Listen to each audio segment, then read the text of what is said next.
Bonjour, salut, je m'appelle Martin Oudiata. Bon, j'aimerais juste vous partager quelques expériences concernant l'e-sport pour le développement. Bon, quand on parle d'e-sport pour le développement, on parle de deux sens.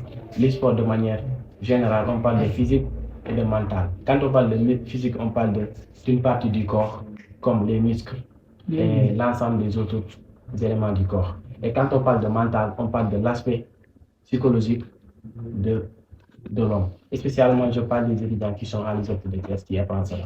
Et qu'il est tellement intéressant pour les étudiants de faire de l'e-sport pour le développement. De manière nécessaire, je dirais que concernant l'aspect physique, bon, les étudiants, on voit qu'ils s'assoient chaque jour, matin, midi, soir, sur les bancs.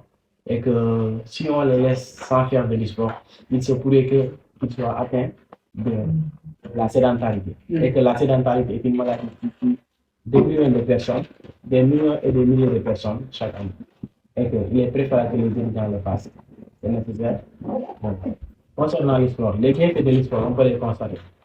L'e-sport permet nos organes d'évacuer certaines choses comme le ciel et que permet de réduire les glucoses et permet aussi de supprimer aussi le taux de sucre qui se trouve dans notre corps et permet le sang aussi de circuler librement. Donc cela veut dire que l'e-sport a des aspects tellement positifs et aussi il a des aspects aussi et des valeurs sociales comme l'e-sport permet à l'homme de développer l'esprit d'équipe et que permet aussi l'homme de développer la bienveillance, la souciance de son prochain et que aussi permet aussi l'homme de recevoir quelque part, de ressentir l'existence de son prochain à travers l'empathie.